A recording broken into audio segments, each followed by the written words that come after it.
Pertanyaan ini membawa kita jauh ke belakang, ke zaman kuno. Ke seorang pencerita legendaris yang karya-karyanya terus menginspirasi dan ngasih kita pelajaran berharga ribuan tahun kemudian. Halo guys, banyak yang tidak tahu loh tentang ini. Yuk, tidak usah lama-lama, langsung aja kita simak.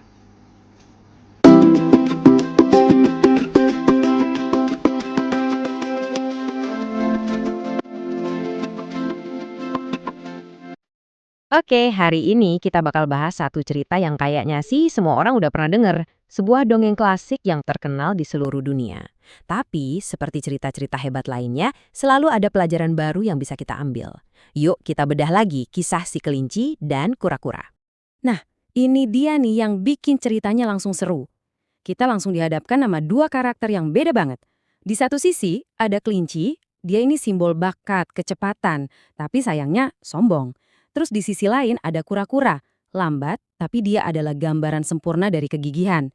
Kontras inilah yang jadi motor penggerak seluruh ceritanya. Jadi, gimana sih ceritanya kok bisa ada perlombaan legendaris ini? Semuanya itu bukan berawal dari ambisi buat kompetisi loh, tapi dari sebuah interaksi yang kelihatannya sepele yang dipicu sama satu hal, kesombongan. Nah, ini dia pemicunya. Si kelinci yang saking bangganya sama kecepatannya sendiri nggak bisa nahan diri. Dia lihat kura-kura yang jalannya pelan dan di matanya itu bukan sekedar gaya berjalan, tapi sebuah kelemahan yang pantas ditertawakan. Sebuah ejekan kecil yang dia nggak sadar bakal jadi bumerang buat dirinya sendiri. Dan disinilah kita lihat karakter asli si kura-kura. Bukannya merasa terhina atau jadi minder, dia justru melakukan sesuatu yang nggak disangka-sangka. Dia nggak balas ngejek, tapi dia ubah energi negatif itu jadi sebuah tantangan yang berani. Ayo, lomba lari. Ini bukan soal marah, tapi soal pembuktian. Oke, tantangan diterima. Panggung pun sudah siap. Dan ini bukan sekedar lomba lari biasa ya. Ini adalah pertarungan filosofi. Kecepatan versus ketekunan. Dan perlombaan pun dimulai. Ya, seperti yang sudah diduga, begitu lomba dimulai, hasilnya kayaknya udah jelas banget. Si kelinci langsung ngacir, wuss! Dalam sekejap mata, si kura-kura udah ditinggal jauh di belakang. Jaraknya jauh banget, seolah-olah kemenangan itu udah pasti di tangan si kelinci. Tapi, disinilah, di tengah keunggulan yang kayaknya udah mutlak itu, ceritanya mengambil tikungan paling tajam. Sebuah momen yang lahir dari rasa percaya diri yang berlebihan, yang bakal mengubah segalanya. Inilah dia, istirahat yang fatal. Coba deh bayangin jadi si kelinci. Dia nengok ke belakang, nggak ada siapa-siapa, terus dia mikir, si kura-kura masih jauh, santai dulu aja lah. Rasa aman yang palsu ini, yang lahir dari kesombongannya, bikin dia memutuskan buat tidur siang.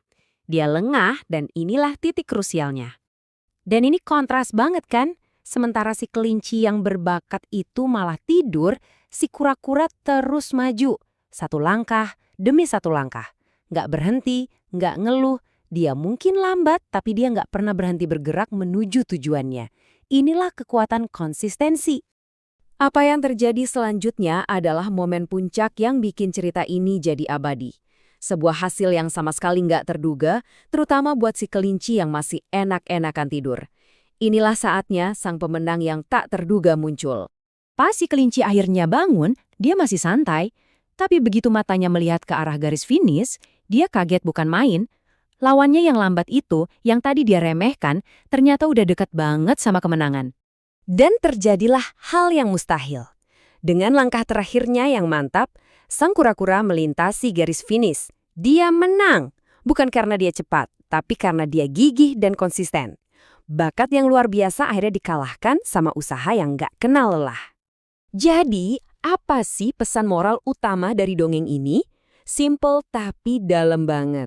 Perlahan tapi pasti akan memenangkan perlombaan. Ini pengingat abadi bahwa konsistensi seringkali jauh lebih kuat daripada kecepatan sesaat. Sebuah kebijaksanaan yang relevan sampai kapanpun. Cerita dengan pesan sekuat ini kan nggak mungkin muncul gitu aja. Rasanya universal banget. Tapi sebenarnya dari mana sih asalnya? Yuk kita mundur sedikit buat melihat sejarah di balik dongeng yang luar biasa ini. Pertanyaan ini membawa kita jauh ke belakang, ke zaman kuno. ke seorang pencerita legendaris yang karya-karyanya terus menginspirasi dan ngasih kita pelajaran berharga ribuan tahun kemudian. Jawabannya ada di Yunani kuno. Kisah kelinci dan kura-kura ini adalah salah satu dari banyak banget dongeng yang diyakini berasal dari Aesop, seorang pencerita yang legendaris. Ciri khasnya ya gitu, pakai karakter hewan buat menyampaikan pelajaran moral yang dalam tapi gampang banget diingat.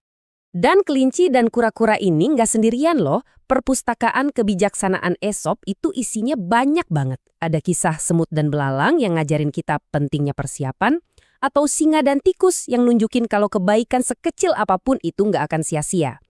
Tiap cerita itu punya pelajarannya sendiri. Nah, sebagai penutup, coba deh kita renungkan pertanyaan ini. Dalam perjalanan hidup kita, entah itu di karir, sekolah, atau tujuan pribadi, kadang kita mungkin jadi si kelinci, mengandalkan bakat terus jadi lengah. Tapi di saat lain, kita justru perlu jadi si kura-kura, terus maju dengan gigih walaupun banyak rintangan. Jadi pertanyaannya adalah, kapan Anda menjadi kelinci dan kapan Anda seharusnya menjadi kura-kura? Gimana guys ceritanya? Kalau kalian suka video seperti ini, jangan lupa komen di bawah ya. Bye-bye. Goodbye.